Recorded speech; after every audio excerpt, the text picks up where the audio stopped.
사실 또 부부의 연을 맺고 같이 결혼식장에 들어갔다는 건 이거는 한때 서로를 가장 사랑했다는 얘기잖아요. 부부가 또 왜 이렇게 헤어지는지. 정말 이제 많은 분들이 너무 다양한 이유로 이혼을 하시러 오시는데 네. 정말 제일 많은 이혼 사유가 뭘까? 이거를 좀 질문을 먼저 드리고 싶어요. 어떻게 생각을 하세요? 저는 1등 외도, 그다음에 외도. 2등 성격 차이. 보통 성격 차이라고 하잖아요. 근데 오히려 성격 차이보다 먼저 스위치를 누르게 되는 것 같아요. 배우자의 외도. 그게 1등.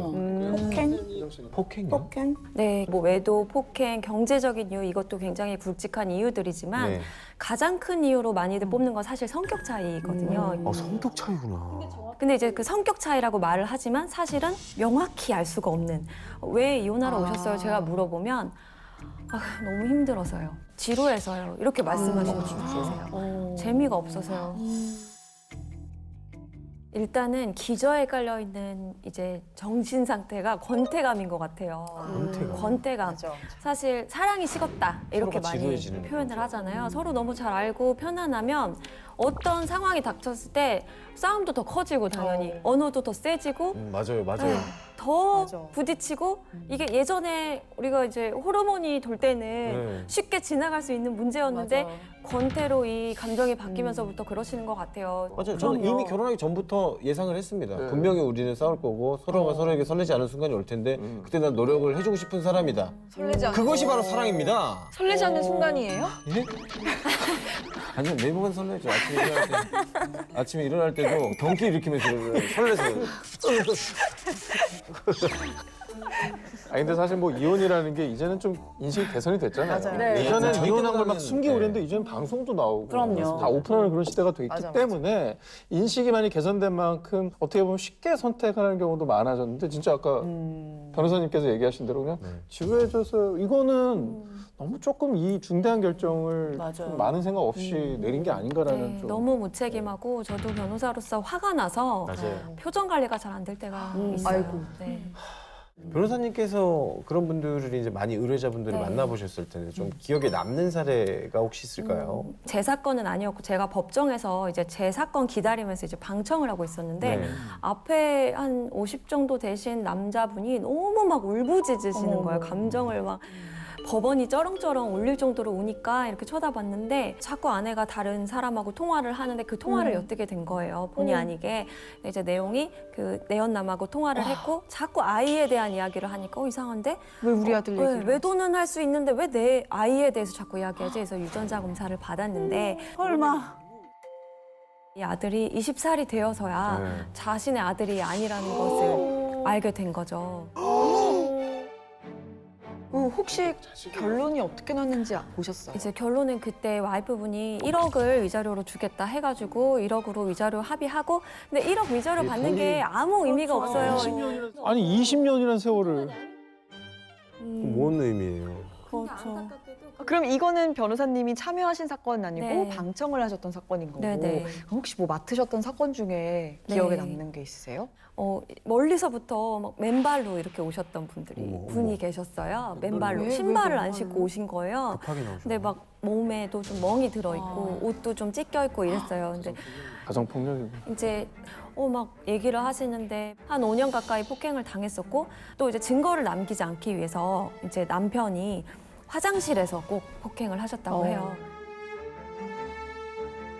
악랄하다. 근데 어떻게 들켰어요? 아무래도 분노 조절이 안 되시는 분들이다 보니까 길에서 또 확 욱하셔가지고 폭행을 하시다가 시민분들이 이제 신고를 해주셨고 또 사진 뭐 영상 이런 걸로 남겨두셔가지고 다행이다. 네, 이게- 이제 위자료를 받았죠. 저희가 이거 초반만 해도 이혼과 행복이 과연 이게 연결이 되나 했는데 될 수 있네요. 이런 분이랑은 빨리 이혼을 하는 게 맞아. 앞으로의 삶에 더 중요한 결정일 사랑과 것 전쟁 같은 드라마가 진짜 현실로 있으니까 이건 드라마보다 더한 것 같아요. 와. 실제로는 드라마는 정말 아무것도 아닌 정말 현실이 훨씬 더 10배, 100배 심하고 또 보면은 그렇게 외도는 항상 주변에서 일어난다 이런 얘기가 많이 들려오잖아요. 맞아요. 네. 근데 실제로 그렇더라고요. 사실이에요? 네, 사실이더라고요. 나 아는 사람들끼리? 네, 아는 사람들끼리 참 근처에서 거의 다 부부 동반으로 같이 지내던 이제 친구 모임이 있었는데 뭐 펜션도 같이 잡아서 여행 다니고 이러던 가까운 그럼 관계였는데 뭐 그런 일은 뭐 일상적으로 벌어지는 일이잖아요.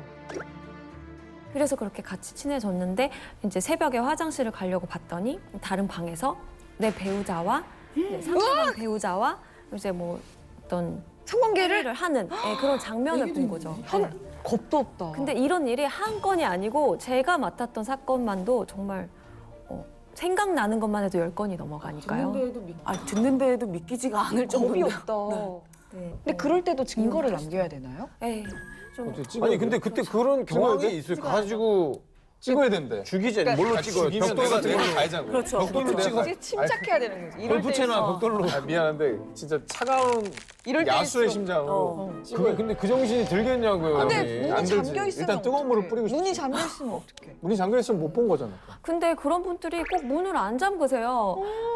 어떻게 그렇게 하나 싶은데 정말 너무 이게 충동적이다 보니까. 다 네. 드셨죠. 술도 많이 먹었고 충동적이고 서로 너무 친하니까 허물어져가지고 벽에 문을 그렇게 안 열어요. 카메라를 들고 이렇게 문을 열어야 되는 거잖아. 와. 소리가 안 나게 또 조용히 열어야 하고. 아 이게 되냐고.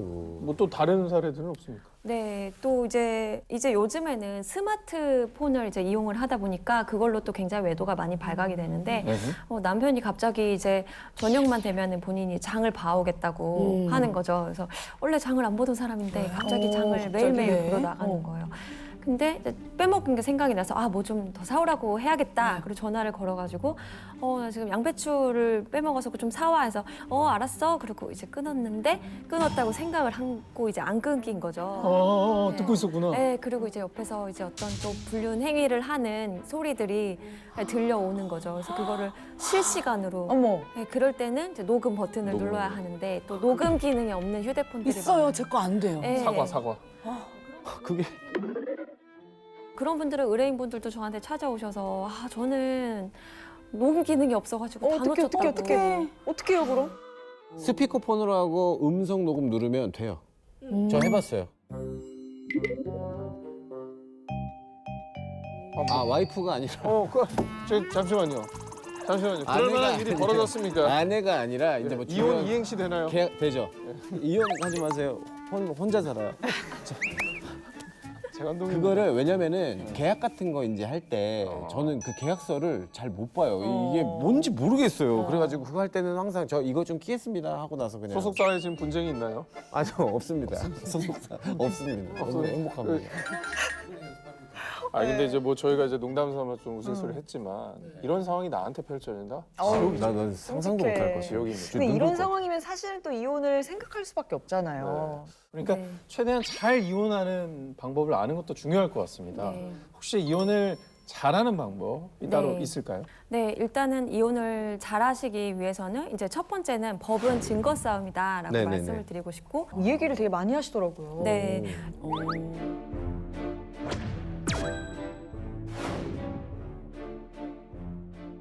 이제 실제로 저를 찾아오시는 분들은 이렇게 생각하시는 분들이 많으세요. 판사님께 네. 내 얘기를 네. 다 하고 내 하소연을 하고 하면 판사님께서 누가 잘했고 누가 잘못했다라는 것을 딱 판단해 주실 것이다. 맞아 솔로몬처럼. 네. 근데 실제로는 사실 그렇지 않은 경우가 대부분이거든요. 그러면요? 네. 그러니까 이거는 사실 증거 싸움이기 때문에 네. 판사님도 사실 그 자리에 개인으로서 앉아 있는 것이 아니라 사법기관의 한 사람으로서 있는 것이기 때문에 네. 증거를 가지고 이게 법에 이제 정한 이혼 사유가 있냐 없냐 이렇게 판단을 하시는 건데, 안타까운 거는 와서 막 2시간, 3시간씩 얘기를 하시지만 그냥 얘기만 듣고 판결을 할 수 있는 위치에 있지 않다는 거죠. 절에서 피해자가 엄청 많이 생기잖아요. 그러니까요. 증거가 되게 중요한 것 같아요. 그러면은 저희가 여기서 혹시나 이제 증거를 수집하는 방법이 뭐가 있을까요? 뭐 예를 들어 뭐 사립 탐정을 고용하고 어떻게 해야 돼요? 네, 이제 증거 싸움인 걸 알고 증거를 가져오시는데 불법 증거가 굉장히 많거든요. 뭐냐면 불법 이제 증거가 주로 있어요. 이제 배우자가 자고 있을 때 네. 이제 이렇게 손가락을 이렇게 해서 지문을 맞아요. 많이들- 얼굴에 대서 풀고. 네, 이제 이렇게 안면인식 요새는 굉장히 네. 많이 하세요. 근데 어쨌든 이렇게 잠겨 있는 거를 열었다라는 거는 불법 증거인 거고 또 이제 뭐 녹음기를 단다거나 뭐 위치 추적기를 단다거나 이런 것들은 불법이니까 좀 주의하시는 게 좋습니다. 그거는 채택이 안 되는 거죠. 네, 그리고 이제 채택이 되는 경우에도 또 상대방이 이거에 대해서 형사 고소를 하시면 또 처벌을 받으실 수 있기 때문에 정보통신망법 위반으로. 네, 또 정보통신망법, 뭐 위치에 관한 보호법, 통신비밀보호법 이런 것들이 많은데 이렇게 그래서 녹음한 거는요? 녹음하는 거는 괜찮습니다. 제가 몰래 허락 안 받고. 네, 몰래 하시는 거는 괜찮습니다. 그럼 어떻게 그거를 네. 그럼 자백을 받아내야 되나요? 네, 사실은 그게 제일 좋고 자백을 받아오시는 분들이 제일 많으세요.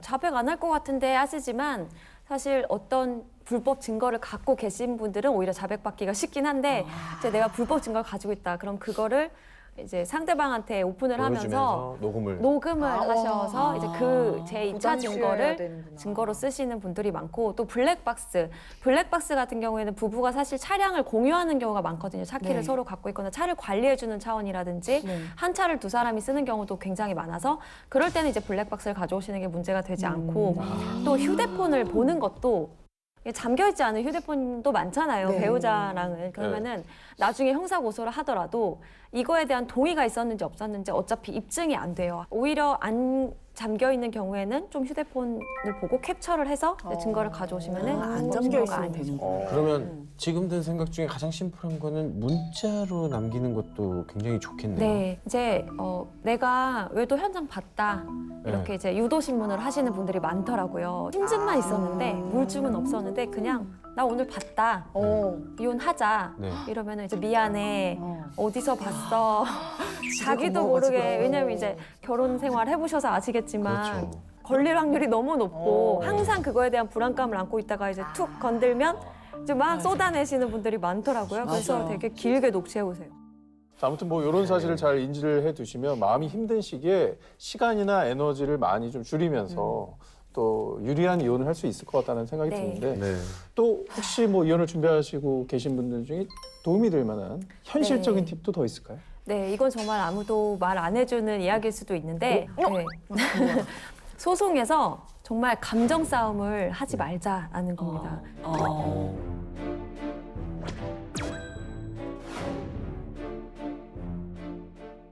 내가 감정 싸움을 해야 할 때가 있고 네. 하면 안 되는 경우가 있거든요. 네. 그래서 그 내가 싸우는 쟁점이 무엇인지에 대해서 명확히 알고 그걸 변호사랑 상담을 하셔야지 그저 난 이게 힘들었다 하시다 보면은 사실은 변호사들만 돈을 버는 그런 구조가 만들어집니다. 쟁점이라는 게 사실 이혼, 위자료, 재산분할, 양육권, 양육비 이렇게 5가지 중에서 내가 가장 중요하게 생각하고 포커스를 맞춰야 되는 게 뭔지. 예를 들면 어떤 분들은 재산이 굉장히 많으세요. 그래서 재산분할의 기여도가 1%, 2%가 달라지는 게 네. 이혼 위자료 2천만 원, 3천만 원보다 훨씬 큰 돈이 되기도 하거든요. 그런데 괜히 상대방의 감정을 너무 자극을 해서 초반부터 사과받기 위해서 싸우기 시작하면 나중에 재산분할 합의도 잘 안 되고 소송은 길어지고 그 기간 동안 재산이 또 축소가 되는 경우가 있거든요. 어찌 보면은 진짜 뭐 위자료 싸움이 중요한 게 아니라 네. 재산 분할이나 양육비 같은 게 사실 알고 보면 훨씬 큰 거네요. 네, 우리나라 위자료가 그렇게 많지가 않습니다. 그래서 많아야 2천만 원, 3천만 원인데 그거를 3번 소송을 하시게 되면 무조건 다 쓰죠. 못 쓰죠. 네, 그래서 남는 게 없습니다. 지금 말씀하신 게 이혼도 전략이 필요하다는 취지의 말씀을 해주셨는데 사실 이거는 법정까지 가게 됐을 때 적용될 수 있는 그런 얘기일 텐데 법정에 만약 가기 전에 이혼을 고민하고 있다, 좀 이혼을 생각하고 있다라는 부부들은 어떤 걸 고려하면 좋을까요? 이혼을 저랑 바로 계약서 쓰고 이혼 소송하신 분도 계시지만 이건 조금 고려해봐야겠다 하고 다시 돌아가시는 분들의 경우를 보면 이런 거를 고민하고 나서 제가 좀 다시 회복이 됐어요. 이걸 제가 오늘 2가지 정도로 정리를 해봤습니다. 그게 어떤 거죠?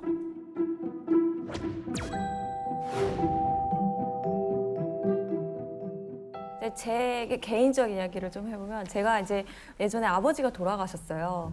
근데 이제 너무 힘들잖아요, 정신적으로. 그래서 막 정신을 못 차리고 시도 때도 없이 생각이 나는 거죠. 그래서 그 얘기를 꺼내면 그때 당시에 남자친구였던 저의 남편이 자꾸 다른 얘기로 돌려요. 예를 들면은 이거 우리 아빠가 좋아하던 음식이었는데 그러면 다른 거 먹을래? 약간 이러면서 자꾸 돌리는 거죠. 그게 되게 섭섭하더라고요. 후원할 것 같은데 네. 저도. 근데 아기로 그런 나중에 건 아닐 거예요. 네, 아기는 없어요. 그래서 지나고 나서 물어봤어요. 근데 왜 그때 그랬어?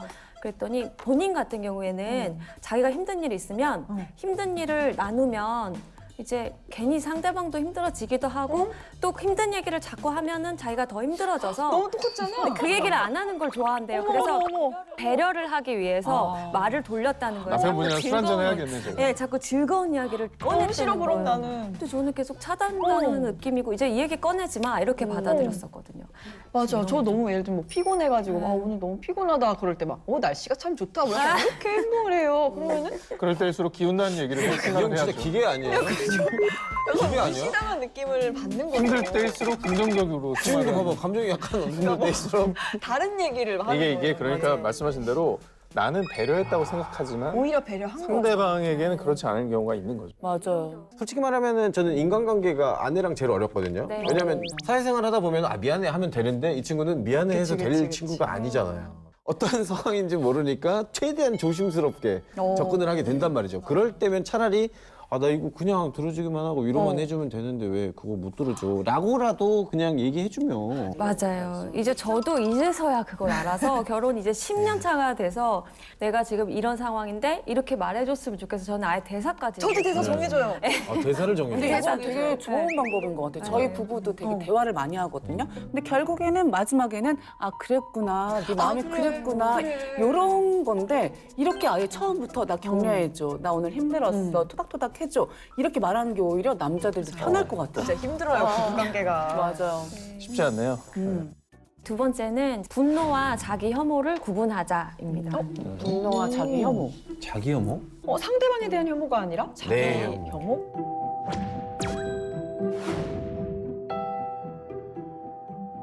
이제 아이를 키우다 보면은 네.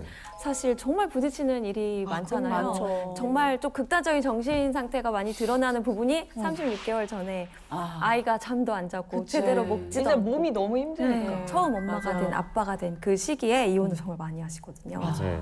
이게 그리고 왜냐면 아이가 뭐 예를 들면은 좀 말이 늦다고 해봐요. 예. 그러면은 그냥 사실 아이들은 조금 있으면 말을 하는데 막 서로를 탓하거나 뭐 당신이 대화를 안 거니까 말을 안 하지 뭐 이런 식으로 왜 웃으세요?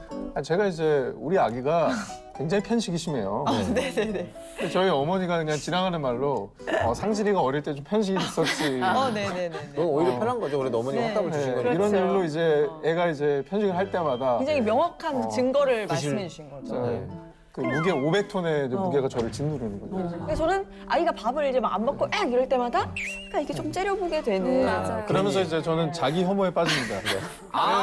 이거구나. 왜 나는 밥을 안 먹어가지고 자기 혐오가 왜 있구나. 나는 밥을 안 먹었을까? 내 탓이요. 그리고 그 유전자를 왜 내 애한테 물려준 것인가? 그러니까 상진 씨가 육아를 너무너무 잘하는데 밥 먹이는 것만 좀 어려워해요. 왜냐면 그래서 편식하는 모습을 보면서 너무 고통스럽고 그래서 아니 본인이 안 정말 먹었다는. 이상한 나를 그냥 마주하는 느낌이 들어요. 그래서 이럴 때 이제 서로를 약간 탓하게 돼요. 아니, 나중에 이제 오상진 씨를 닮았으면 나중에도 잘 먹겠죠. 그럴 거라고 믿고 있어요. 저는 아기 낳기 전에는 뭐 그런 걸 잘 몰랐었는데 아기 낳고 나니까 일을 안 할 때는 집에서 아기만 보니까 약간 산후 우울증이 아기 낳고 나서만 생기는 게 아니라 그 후에도 살짝 오기도 맞아요, 하더라고요. 맞아요. 그래서 이런 것 때문에 부딪히는 예민함? 아유 이런 남편들도 것도 있어요. 저 그 밤에 문소리도 못 내요. 그러면 내면 안 되죠. 이게 나죠. 그럼 어떻게 들어가 그럼? 어디로 들어가? 나 배관 타고 들어가? 얼마나 서로 창문으로 들어요. 창문으로. 그러니까 이게 이제 아이를 키우다 보면 이게 진짜 100이면 100가지 정말 네. 힘든 일이 너무 많은 것 맞아요. 같아요. 네. 일하는 건 정말 아무것도 아니다 싶을 정도로 육아가 맞아. 힘든데 이때 이제 우리가 두 가지 중압감을 느끼게 되거든요. 아이가 태어나면 네. 이제 돈과 이제 돌봄이죠. 네. 근데 이걸로 사람이 분리가 되는 거예요. 부부가 한쪽은 아이가 태어났으니까 돈을 많이 벌어야 돼. 네. 난 정말 경제적으로 이 아이들이 대학교 때까지 얼마 계산이 되시죠. 그리고 또 한쪽은 내가 이 아이를 다치지 않게 정말 잘 케어해야 돼. 등가 교환이. 이런 중압감을 맞아요. 둘 다 느끼다 보니까 자존감이 자꾸 떨어지고 나는 왜 이거밖에 안 될까? 내가 돈을 좀 더 벌었더라면 우리 가족들이 또 편했을 텐데 내가 좀만 덜렁거리지 않았다면 우리 아이 오늘 다치지 않았을 텐데 네, 이렇게 이제 양쪽 다 자존감이 떨어지고 스스로의 혐오감에 조금씩 빠져들다 보니까 공감된다. 상대방의 말이 이제 송곳처럼 들릴 때가 있는 거죠. 맞아. 예를 들면 돈에 이제 중압감을 느끼면서 여기에 초점을 맞추고 계신 분들은 이제 육아하시는 배우자가 네. 이제 너무 피곤하고 집에만 있다 보니까 힘들어서 우리 호캉스 한번 갈까? 누구는 호캉스 갔대. 그러면 이제 내가 ATM이야 이렇게 나가는 거죠. 바로 과정 없이 과정 없이 확 나와버- 또 돈 달라는 거네. 아. 이렇게 받아들이시는 거고. 계속 평소에도 느끼고 있던 거. 머릿속에 그 생각이 있어요. 그러니까 못 해주는 거 미안한데 약간 그래도 짜증 섞인 반응이 나올 수밖에 없어.